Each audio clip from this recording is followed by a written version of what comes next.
మన దేశంలో క్రికెట్ ఒక మతం లాంటిది. అదొక పెద్ద ఎమోషన్. మరి ఆ ఎమోషన్కి సెంటర్ ఆఫ్ అట్రాక్షన్ ఎవరంటే టక్కన గుర్తొచ్చేవి రెండే రెండు పేర్లు: రోహిత్ శర్మ, విరాట్ కోహ్లీ. ఇద్దరూ టాప్ ప్లేయర్లే, ఇద్దరూ లెజెండ్సే, అందులో ఎలాంటి సందేహం లేదు. కానీ వాళ్ల ఫ్యాన్స్ మధ్య మాత్రం ఎప్పుడూ ఒక పెద్ద చర్చ నడుస్తూనే ఉంటుంది. అసలు వీళ్ళిద్దర్లో ఎవరు బెస్ట్? సరే, ఈ చర్చకు మనం కాసేపు ఫుల్ స్టాప్ పెడదాం. ఇక్కడ ఎవరు బెస్ట్ అని తేల్చడానికి కాదు మనం మాట్లాడుకునేది. జస్ట్ వాళ్ల ఫ్యాక్ట్స్ ఏంటి, వాళ్ల పర్ఫార్మెన్సులు ఎలా ఉన్నాయి, కొన్ని కీలకమైన సందర్భాల్లో వాళ్ళు ఎలా ఆడారో, వీటన్నిటినీ ఒకసారి ప్రశాంతంగా చూద్దాం. ఓకే, మరి మనం ఏమేం చూడబోతున్నామంటే, ముందుగా ఈ ఫ్యాన్ వార్ సంగతేంటో చూద్దాం. ఆ తర్వాత వన్డేలు, టీ20లు, టెస్టుల్లో వాళ్ల ఆట ఎలా ఉంటుందో విశ్లేషిద్దాం. ప్రెషర్లో ఎలా ఆడతారో చూసి ఫైనల్గా ఒక మాట అనుకుందాం. అసలు ఈ ఫ్యాన్స్ మధ్య ఇంత పెద్ద గొడవ ఎలా స్టార్ట్ అయింది? ఎక్కడ్నుంచి మొదలైంది పోటీ? ఈ Rohit versus Kohli fan war అనేది రాత్రికి రాత్రే పుట్టుకొచ్చింది కాదు, చాలా నెమ్మదిగా మొదలైంది. ఉదాహరణకి, రోహిత్ ఎప్పుడైనా ఒక భారీ ఇన్నింగ్స్ ఆడాడనుకోండి, వెంటనే ఇతనే అసలైన మ్యాచ్ విన్నర్ అని ఒక వర్గం. అదే టైంలో కోహ్లీ చేజింగ్లో మ్యాచ్ గెలిపిస్తే కింగ్ అంటే ఇతనే అని ఇంకో వర్గం. ఇక కెప్టెన్సీ మార్పులు, ఐపీఎల్లో Mumbai Indians versus royal Challengers Bengaluru మ్యాచ్లు, ఇవన్నీ ఈ చర్చను ఇంకా పెద్దది చేశాయి.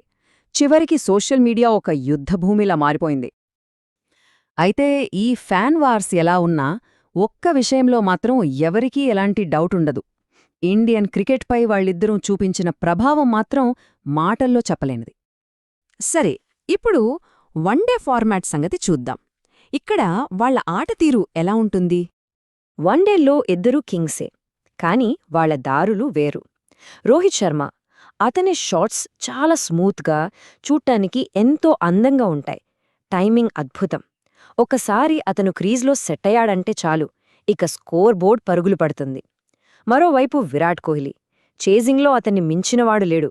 ఒత్తిడిని అతను ఎంజాయ్ చేస్తాడు. ఎంత కష్టమైన పరిస్థితుల్లోనైనా సరే కోహ్లీ ఉన్నాడంటే ఒక ధైర్యం. అతని కన్సిస్టెన్సీ అన్బిలీవబుల్. ఈ నంబర్ 3 వెనక ఒక స్పెషల్ రికార్డుంది. ఇది రోహిత్ శర్మ వన్డేల్లో సృష్టించిన ఒక అద్భుతం. 1 కాదు, 2 కాదు, ఏకంగా 3 డబుల్ సెంచరీలు. ఇది అతని పవర్కి, అతని క్లాస్కి ఒక నిదర్శనం. ప్రపంచంలో మరే బ్యాట్స్మెన్ 1 కంటే ఎక్కువ డబుల్ సెంచరీలు చేయలేదంటే రోహిత్ రేంజ్ ఏంటో అర్థం చేసుకోవచ్చు. సింపుల్గా చెప్పాలంటే ఇద్దరూ వన్డే ఫార్మాట్ని ఏలారు, కానీ స్టైల్స్ వేరు. రోహిత్ బలం పవర్ అండ్ టైమింగ్ అయితే, కోహ్లీ బలం డిసిప్లిన్ అండ్ ప్రెషర్ హ్యాండ్లింగ్.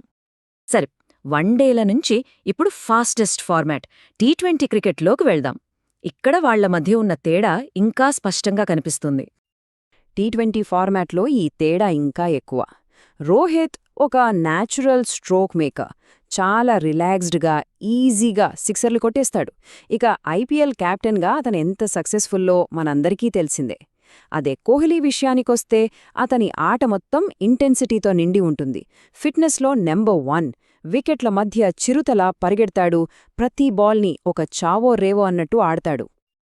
ఈ ఇద్దరి ఆటను చూస్తున్నప్పుడు కలిగే ఫీలింగ్ని ఒక మాటలో అద్భుతంగా చెప్పారు: రోహిత్ బ్యాటింగ్ చేస్తుంటే మనకు టైం స్లో అయిన ఫీలింగ్ వస్తుంది. అదే కోహ్లీ క్రీజులో ఉంటే మ్యాచ్ ఒక్కసారిగా స్పీడ్ అందుకుంటుంది.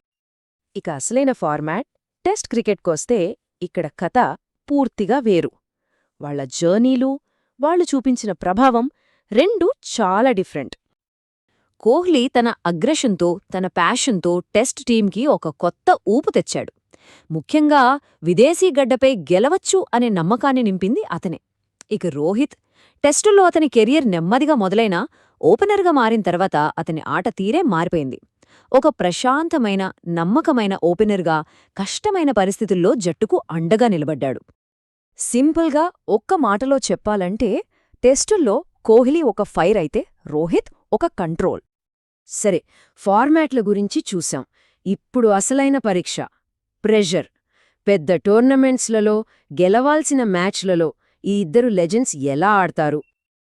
పెద్ద వేదికలపైనే అసలైన హీరోలెవరో తెలుస్తుంది. రోహిత్ పెద్ద ఈవెంట్లలో మొదటి బాల్ నుంచి అటాక్ చేస్తాడు, భయం లేకుండా ఆడతాడు.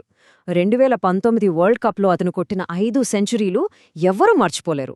మరోవైపు కోహ్లీ నాకౌట్ మ్యాచ్లు, పెద్ద చేజ్లలో అతని ఆట నెక్స్ట్ లెవెల్లో ఉంటుంది.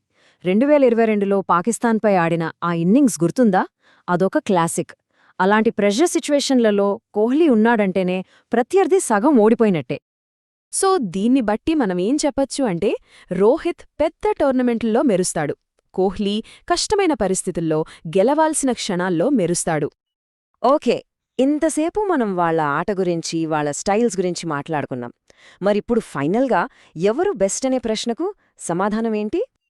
అయితే ఇక్కడ అసలు పాయింటేంటంటే, ఎవరు ఉత్తమం అనే ప్రశ్నే తప్పు. ఎందుకంటే ఇద్దరూ వాళ్ళ దారుల్లో బెస్ట్. ఒకరు Rohit Sharma, the natural stroke maker. అతని సొగసు, టైమింగ్ అద్భుతం. మరొకరు Virat Kohli, the relentless chaser. అతని కన్సిస్టెన్సీ, ప్రెషర్ని హ్యాండిల్ చేసే తీరు నెక్స్ట్ లెవెల్. నిజానికి వాళ్ళు ప్రత్యర్థులు కాదు. వాళ్ళు ఇండియన్ క్రికెట్కి రెండు బలమైన స్తంభాలు. ఒకరు ఒకవైపు నుంచి బలాన్నిస్తే, మరొకరు మరువైపు నుంచి అండగా నిల్చారు. ఈ ఫ్యాన్ వార్స్, సోషల్ మీడియాలో కామెంట్లు, పోస్ట్లు ఇవన్నీ ఎప్పుడూ ఉంటాయి. కానీ చరిత్ర, క్రికెట్ దేన్ని గుర్తుంచుకుంటుంది? ఆ అద్భుతమైన చేజింగ్లని, ఆ డబుల్ సెంచురీలని, వాళ్ల నాయకత్వాన్ని, గెలిపించిన ఆ మరుపురాని క్షణాలని. రోహిత్, కోహ్లీ ఇద్దరూ కలిసి ఒక తరాన్ని ఇన్స్పైర్ చేశారు.